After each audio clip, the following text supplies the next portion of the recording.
Hi everyone, it's Canada Day today. It is a very big deal. It's such a big deal that this is one of the 2 days in the entire year when people are actually allowed to discharge fireworks in their backyards. It's the day we reflect on all that is great about this country. I mean, yeah, Canada has its issues just like everyone else. But honestly, when I left South Africa and landed in Canada, I could have done a lot worse. I was this close to ending up in the United States. And before all of the Americans watching this jump all over me in the comments section, I know there are many fantastic human beings in the United States. I'm friends with a lot of you and I love you dearly. Mwah. It's just, let's just say that even if coronavirus were to magically disappear, I would not be planning to visit any of you guys anytime in the next few months. Anyway, I'm doing that thing I sometimes do when I go off on a tangent. Canada is a great place to live. It's a great place to raise kids. Winters, not great. Current leadership in the province of Ontario, yeah.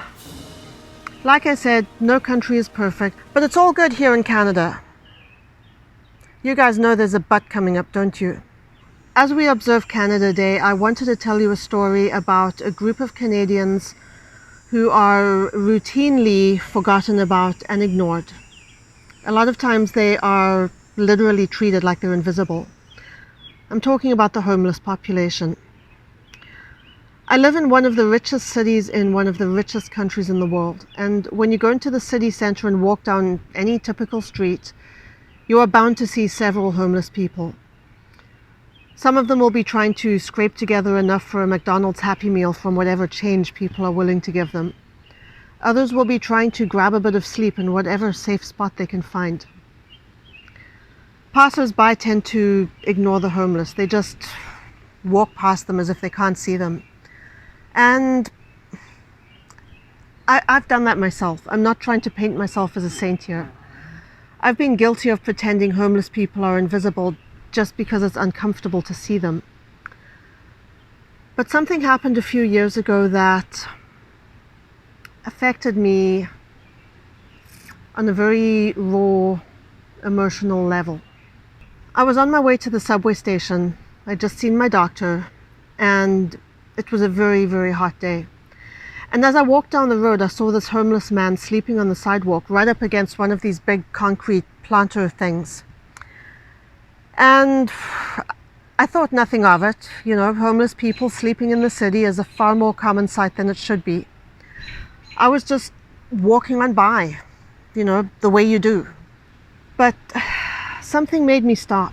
I don't know if I will ever know what it was that made me stop. I just got a sense in my gut that something was not right. I crouched down to see what was up with this man, and as I touched him on the shoulder, he rolled from his side onto his back. And his head kind of flopped backwards, and I could see that his eyes were open, but they were kind of rolling back in his head. It was obvious that he was not okay. Without hesitating, I yelled as loudly as I could, "Someone call 911." A bunch of people gave me weird looks and moved on, which I don't know what that says about humanity. But a couple of people did stop, and this one lady called 911. The man's skin was extremely hot. Extremely hot. But it wasn't like a fever where you're kind of clammy. His skin was bone dry. He was not producing a single ounce of sweat. He was just very, very hot. And one of the people who had stopped ran off to the convenience store down the road and bought a bottle of water. And when he came back, he started pouring it over this man's skin just to try to cool him down. And the whole time I was making sure there was a heartbeat, making sure he was breathing. The vital signs were there. They were just very weak. And I was trying to talk to him to get him to come out of this semi-conscious state he was in. He didn't have the ability to form words, and I think he was in kind of a state of delirium. Paramedics arrived, took over. They got him onto a stretcher, got tubes and IVs into him, and loaded him into the ambulance. They told me which hospital they were taking him to, and off they went. The guy who had bought the water could see that I was shaken. And he asked me if I wanted to sit down and have a drink at the patio bar across the street. Just so, I guess both of us really could sit down and just give ourselves time to process all of this before we continued with our day. We sat in this bar. We were drinking beer, which is strange because I almost never drink beer. And we didn't say a word. We didn't need to. I think both of us just needed time to get over the shock of all of this. The next day I called the hospital to find out what had happened with this man. That was quite a process given that I didn't know his name, hospital administration. But after being passed around from person to person for a while, I was able to speak to a doctor who had been involved in his care. What the doctor could tell me was very limited because of privacy rules, which is, totally fine. So he didn't tell me the man's name, but he told me that he was still in hospital, but he was responding to treatment and he was going to be just fine.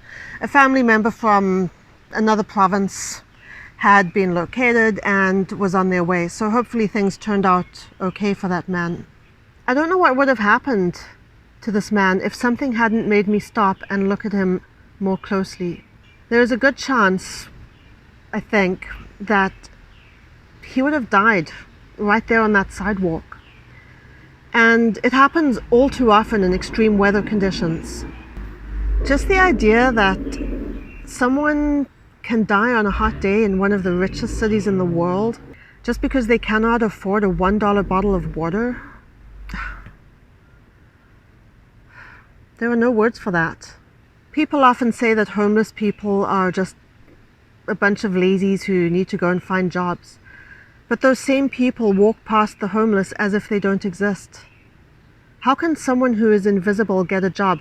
How can they get access to the care that they need, the physical health services, the mental health services, a place to live, access to clean clothing, access to the basic necessities of life? How can we expect them to pick themselves up if we don't even acknowledge that they're there? That day, my behavior toward homeless people changed. Sometimes I'll give them money, or if I happen to have an unopened bottle of water in my bag, I'll offer to give it to someone who needs it more than I do. But this isn't even about material things or money. The change I made was something everyone can do without costing them a single dime. I stopped acting as if homeless people are invisible. Now when I walk past a homeless person, I acknowledge them. I make eye contact. I say hello. I acknowledge that they are there. And I wish more people would do that. It is my hope that someone watching this video will think about this the next time they encounter a homeless person. That they will take just 1 second to look at that person, at that human being, and acknowledge that they are there. Because maybe, just maybe, if everyone does this, if homeless people are no longer invisible, we as a society will be in a better position to help them. I know that it's not the entire answer, but maybe it's a start.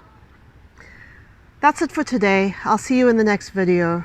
In the meantime, live your best life and be kind. Thank you so much for watching. Bye.